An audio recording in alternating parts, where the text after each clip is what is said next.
My son had been dead for 11 days when I found out someone had crawled under my truck in the middle of the night and cut the brake lines. I want you to sit with that for a second. 11 days. I hadn't even worked out how to sleep through a full night yet. I hadn't worked out how to walk past his old bedroom without stopping in the doorway, still half expecting to hear him call out that he'd be down in a minute. My coffee was going cold on the kitchen bench most mornings because I kept forgetting I'd made it. And somewhere out there, while I was still learning how to breathe without him in the world, someone was underneath my own vehicle with a pair of cutters, making sure I never made it to the reading of his will. If you're new here, stay till the end, because this one still gives me chills every time I tell it, and I need you to hit subscribe before we start, because what this woman did to my family deserves to be heard by as many people as possible. And drop a comment when you're done. Tell me if you saw any of this coming, because I promise you I didn't. I read every single one. My name is Graham. I'm 64 years old. I spent 38 years pouring concrete and framing houses across Brisbane before I retired. The kind of work that leaves your knees aching and your hands rough for the rest of your life. My son's name was Nathan. He was the smartest person I ever knew, sharper than me in every way that mattered, and he built something out of nothing with a laptop and a stubborn streak he got from his mother. And the woman he married tried to take it from both of us, permanently. This is what happened, and by the end of it, you'll understand why I still can't say her name without my jaw tightening. I live in a quiet street on the edge of Brisbane, the kind of place where everybody knows everybody's car and everybody's dog, where the loudest thing most nights is a possum knocking a bin lid over. My neighbor of 19 years is a bloke named Trevor Instone, a retired detective who spent 30 years with the Queensland Police before he hung up his badge and took up gardening instead.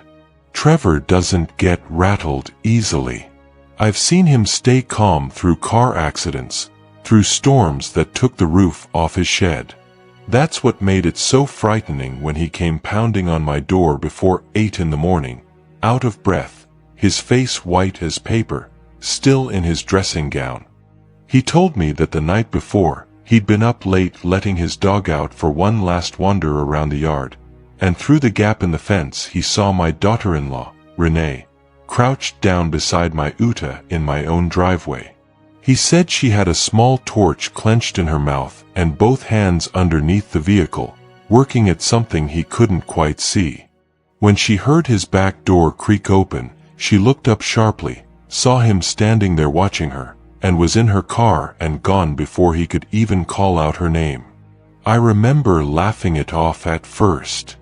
I told him Renee probably dropped her keys or was checking a flat tire. Trevor didn't laugh back.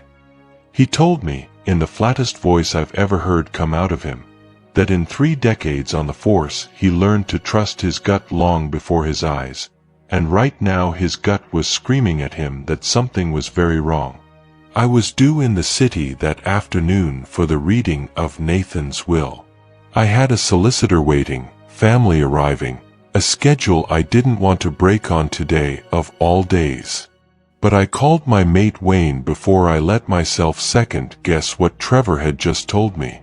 Wayne Doolan has been fixing my cars since we were 19 years old and broke, back when we'd trade a slab of beer for an afternoon's work on each other's bombs. We grew up 2 streets apart and buried both our fathers within a year of each other, so Wayne is about as close to a brother as I've got left. He came straight over with his tools still rattling around in the boot of his car, and I watched him roll underneath my Uta on his creeper board the same way I'd watched him do 100 times before over 40 years of friendship. This time he came out from under there differently. His face had gone gray, and he didn't say a word for almost a full minute, just stood there wiping his hands on a rag that didn't need wiping. Then he told me the brake lines had been cut clean through, not torn, not worn down from age, but cut with something sharp and deliberate, The kind of clean edge you only get from proper tools and someone who knew exactly where to reach. He said whoever did it also loosened the steering components just enough that they'd hold together for the first few kilometers and then let go completely once I got up to real speed on the open road. He looked at me with an expression I'd never seen on him before and said if I'd driven that Uta onto the motorway that afternoon like I'd planned, I would not have made it to the city alive, and there was a good chance I'd have taken someone else with me. I stood in my driveway and felt the ground tilt under me in a way it hadn't even done at the funeral. My son had been buried less than 2 weeks, the dirt on his grave barely settled, and now someone wanted me gone too.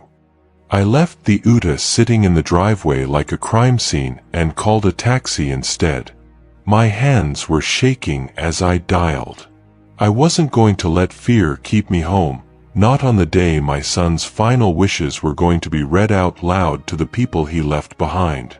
On that long drive into the city, I kept thinking about Nathan. He started a cybersecurity company out of a rented office above a laundromat when he was 26, working 18-hour days on instant noodles and stubbornness. By the time he was 34, that company was worth more than $40 million and employed people all over the country. He built it with his own hands, the same way I built houses with mine, just with a keyboard instead of a hammer and a level. Then, out of nowhere, he got sick. It came on fast, faster than any doctor could properly explain. 1 week he was running marathons and the next he could barely climb a flight of stairs. And through all of it, Renee controlled who got in to see him. She questioned every specialist that came near his bed. She limited visits from me, from his sister, from his oldest mates from school, always with some excuse about him needing rest or not being up for visitors. I told myself over and over that grief was making her overprotective, that she was just scared of losing him. 3 days before he died, weak as he was, Nathan sent me one text message from his hospital bed. It said, "Dad, be careful around Renee." At the time I thought the illness was affecting his mind, that the medication was confusing him. Sitting in the back of that taxi with my dead son's driveway getting smaller behind me, I understood it was the clearest thing he ever said to me in his whole life. The solicitor's office sat on a high floor overlooking the Brisbane River, all glass and polished timber, the kind of place that makes a builder like me feel out of place in my good shirt. Renee was already there when I arrived, sitting with her legs crossed and a fresh manicure, like she was waiting to collect an award rather than sit through her late husband's will. She told me, without me even asking, that she expected to inherit everything, every last cent of it. She said she'd already put a deposit down on a riverside apartment with views she'd been eyeing for months. Then she looked me dead in the eye and said Nathan used to complain that I worked too much when he was a kid, that I was never around for school events or weekends, and that he resented me for it right up until the day he died. I sat there and took every word of it, because I was too worn down to fight with her, and because a small, guilty part of me wondered if it was true, if I really had missed too much while I was out pouring foundations to pay the mortgage. Then the solicitor, a sharp, careful man named Douglas Ferris, cleared his throat, opened the file, and began to read. Nathan left every single cent to me. Not $1 to Renee. Attached to the will was a handwritten letter in Nathan's own shaky writing, clearly written when he was already very unwell, explaining he believed Renee had been poisoning him for months and that he was terrified she would come after me once he was gone, because I would be the only one standing between her and his fortune. Renee came out of her chair so fast the table shook and a water glass tipped over. She screamed that the letter was a fake, that I must have written it myself and forged his signature, that this was some kind of setup. Security had to physically walk her out of the building while she shouted threats back down the hallway, her voice echoing off all that polished glass. If this story is hitting you already, That's exactly why I need you to hit subscribe and drop a comment below, because it only gets heavier from here. I didn't sleep properly for weeks after that, replaying the will reading in my head every time I closed my eyes. I hired Douglas to represent me properly, and through him I brought in a private investigator named Colin Marsh, a former fraud detective with a reputation for being thorough, and a forensic toxicologist named Dr. Fiona Bramwell, who came highly recommended for exactly this kind of case.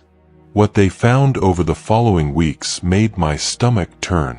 Renee had close to $200,000 in hidden gambling and credit card debt, racked up on nights she'd told Nathan she was working late or visiting her sister. Dr. Bramwell's careful analysis of Nathan's final medical records, cross-checked against blood samples the hospital had kept, showed traces of arsenic building up in his system steadily over several months, consistent with slow, deliberate poisoning rather than any natural illness a doctor could have caught in time. Then Colin did some quiet digging and pulled security footage from a service station camera down the street from my house. It showed Renee's car parked outside my driveway at 11 o'clock at night, headlights off, and it showed her getting out, glancing up and down the empty street, and crouching by my front wheel for almost 10 minutes before she climbed back in and drove off into the dark. Wayne's written mechanical report backed it up completely, in the plain, blunt language of a man who's spent his whole life under car bonnets. Cut brake lines. Loosened steering. No accident, no wear and tear, nothing that happens by chance. A plan, carried out by someone who knew exactly what she was doing. I sat at my kitchen table late one night with all of that evidence spread out in front of me under the lamp, and I cried for the first time since the funeral, not just for Nathan, but because I finally understood, completely and painfully, what his last text message had been trying to save me from. Once we had everything laid out and confirmed, Douglas told me the evidence was strong enough to press charges for attempted murder and inheritance fraud. I asked if I could be the one to hand her the documents myself, even though the police were already involved. He said it wasn't standard practice, but after everything I'd been through, he understood why I needed to look her in the eye one last time. I stood on Renee's front step, at the very apartment she'd bought with money that wasn't hers to spend. The same woman who used to sit at my dinner table every Christmas and call me dad-in-law with a laugh. And I watched her face change from confusion to shock to fury as she read what was in that envelope. She told me I was pathetic, that grief had made me delusional. She told me I'd regret this for the rest of my life. She denied every single word of it, standing there in the doorway with her arms crossed, refusing to so much as glance at the pages in her hands. I didn't say much back. I wasn't there to argue with her. I just told her the truth would speak for itself in court, and I turned and walked back to my car without looking behind me. The trial ran for 3 weeks in a Brisbane courtroom, and I sat through every single day of it on a hard wooden bench, watching Renee's lawyers try every angle they had to explain away the arsenic, the hidden debts, the footage, the cut brake lines. They argued the toxicology report was flawed. They argued Wayne was biased because he was my friend. None of it held together under the weight of what Colin, Wayne, and Dr. Bramwell had carefully put together, piece by piece, over those long weeks. The jury didn't take long to reach their decision. Renee was found guilty on every single charge and sentenced to 15 years in prison without parole. I watched her face when the judge read the sentence, and for the first time since Nathan died, I saw something other than confidence in her eyes. I didn't feel joy when the verdict came down, even though I'd waited so long for it. I felt something quieter than that, something closer to relief mixed with grief. I felt like my son had finally been heard, that his last warning to me hadn't been wasted after all. I didn't want Nathan's fortune sitting in a bank account collecting dust and interest, and I didn't want it defining the rest of my life either, turning me into someone I wasn't. So I used it to set up the Nathan Whitfield Cancer Research Foundation, funding Australian researchers working on better cancer treatments and early detection methods.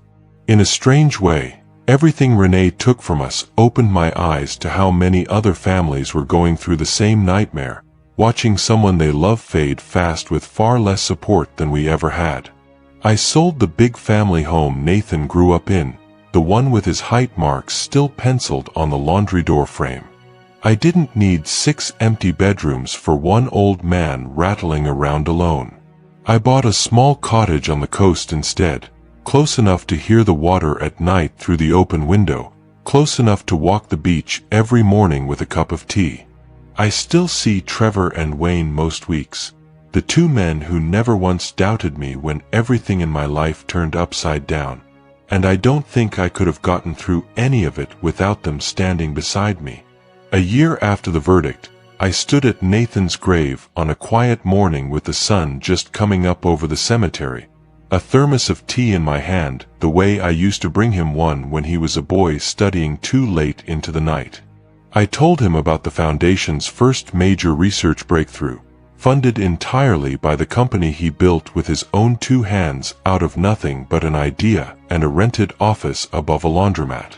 The money Renee tried to steal through betrayal and poison is now paying for research that is giving other families more time with the people they love, more mornings, more birthdays, more ordinary days that never feel ordinary once you know how easily they can be taken away.